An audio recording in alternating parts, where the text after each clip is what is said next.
equals does your device need fixing? We offer a free diagnosis. We pick up and deliver right to your door, no calls or travel needed. We send you a quote before repairing, and only go ahead if you approve it.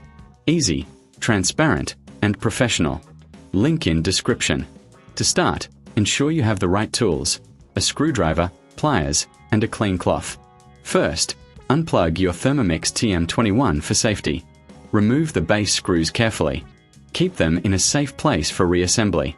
Once the base is off, inspect the internal components for any visible damage. Clean any dust or residue with a cloth. Next, locate the clutch and solenoid. Disconnect the wiring harness gently. Take note of how everything is connected for reassembly. Remove the old clutch and solenoid by unscrewing them. Install the new clutch and solenoid, ensuring they fit snugly. Reconnect the wiring harness, following your earlier notes. Before sealing the base, double-check all connections. Now, replace the base screws and tighten them securely. Plug in your Thermomix and test it to ensure everything works correctly. For a professional diagnosis without obligation, consider our services.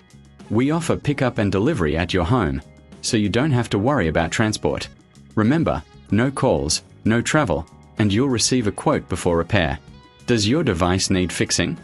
We offer a free diagnosis. We pick up and deliver right to your door, no calls or travel needed. We send you a quote before repairing, and only go ahead if you approve it.